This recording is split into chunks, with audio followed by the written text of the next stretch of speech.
Hey there, my friends, 𝐸∞ here. And my question today is, are you satisfied? Are you satisfied with your current economy and your current situation? And what are you going to do about it if you're not?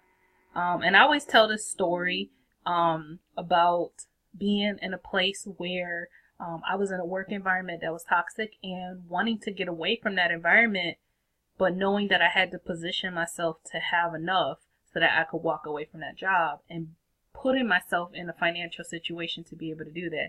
And that was very freeing to be able to do that. Okay. To be able to say, you know what, I don't have to be treated like this.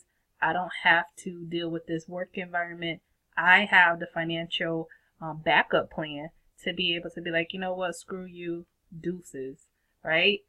And that's the type of freedom that I want for other people to be able to have, is to be able to put themselves in a financial situation where they can make decisions for themselves that work for them, rather it be walking away from a toxic job, moving on to another job, being able to say yes to more trips or whatever it is for you, to be able to put yourself in a situation to have more freedom for you.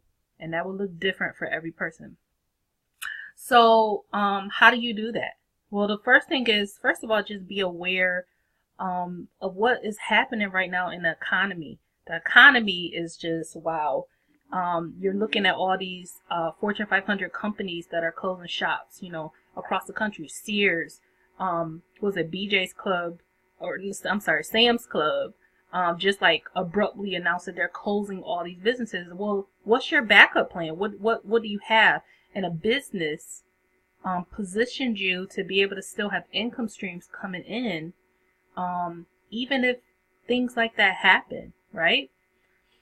And then what do you do with those income streams? Well, you save, you invest back into your business, and you have extra income, for when stuff hits the fan. So that's it. If you are looking to do something like that, to position yourself to have extra income streams and to have more freedom that I'm talking about right now, I want you to check out the comment section below, and I want you to connect with me and let me introduce you to the income streams that I rock with, that are simple, that a newbie could get in and start rocking with and have results. All right, 2018, the year to really just stop thinking about having success and actually go and do it. All right, and then to get the support that my team offers, to people who partner with me, to help you do it. All right, that's it. If you're watching this on YouTube, like, comment, and subscribe. Bye, guys.